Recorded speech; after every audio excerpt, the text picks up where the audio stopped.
তৃণমূলের অনেকে মনে করছে আমরা নিশ্চিন্তে ঘুমোচ্ছি। ঘুম যখন আমাদের ঘুমোতে দেয়নি, তারাও ঘুমাবে না, নিশ্চিন্তে থাকুন। ঘুমাবে না, চোখের ঘুম কেড়ে নেব। আমি একজন ডাক্তারের নাম বলছি না, তার কাছ থেকে 14 নম্বর ওয়ার্ডের কাউন্সিলর 1,25,000 টাকা নিয়েছিল। সেই ডাক্তারকে সেই সময় আমি সহযোগিতা করেছিলাম। অনেক ডাক্তার আছে যারা আমার সাথে যোগাযোগ রাখতো, আমি যতটুকু পেরেছি তার সাথে ছিলাম, তাদের সাথে ছিলাম, আজও আছি, আগামী দিনেও থাকবো। সাংসদ আছে আমাদের, বিধায়ক আছে আমাদের, সরকার আমাদের, ভয় পাওয়ার কিছু নেই। আপনারা কমপ্লেন করুন।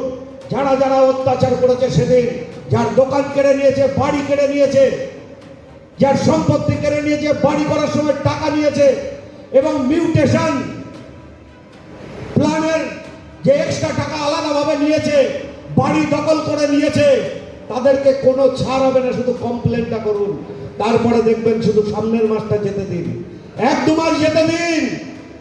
তৃণমূলের অনেকে মনে করছে আমরা নিশ্চিন্তে ঘুমোচ্ছি।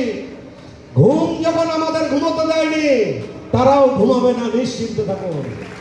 ঘুমাবে না, চোখের ঘুম